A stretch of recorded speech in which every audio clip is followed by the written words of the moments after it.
북한이 대외 정책을 논의하고도 공개하지 않은 것은 한반도 주변 정세와 무관하지 않은 것으로 보입니다.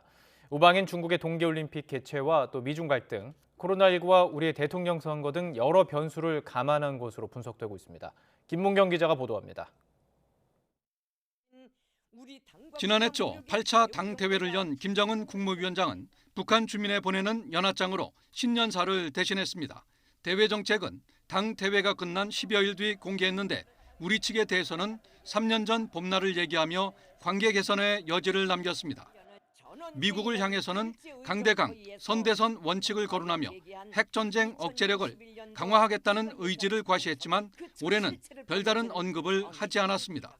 북남 관계와 대외 사업 부문에서 견지하여야 할 원칙적 문제들과 일련의 전술적 방향들을 제시했습니다. 올해 대외 문제를 논의하고도 공개하지 않은 것은 한반도 주변 정세와 무관치 않아 보입니다.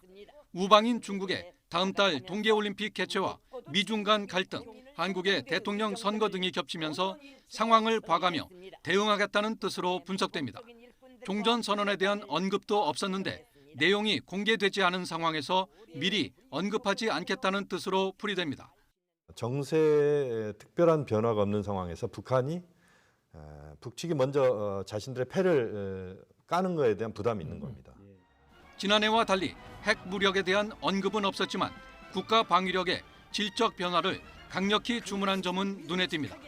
대외 변수와는 상관없이 신무기 개발을 계속하며 국방력 강화를 이어가겠다는 의지를 밝힌 것으로 보입니다. 통일부는 북한이 기존 노선을 지속하면서 국제 정세에 따라 입장을 표명할 것으로 본다며 한반도 평화를 실질적으로 진전시키기 위해 일관되게 노력해 나갈 것이라고 강조했습니다. YTN 김문경입니다.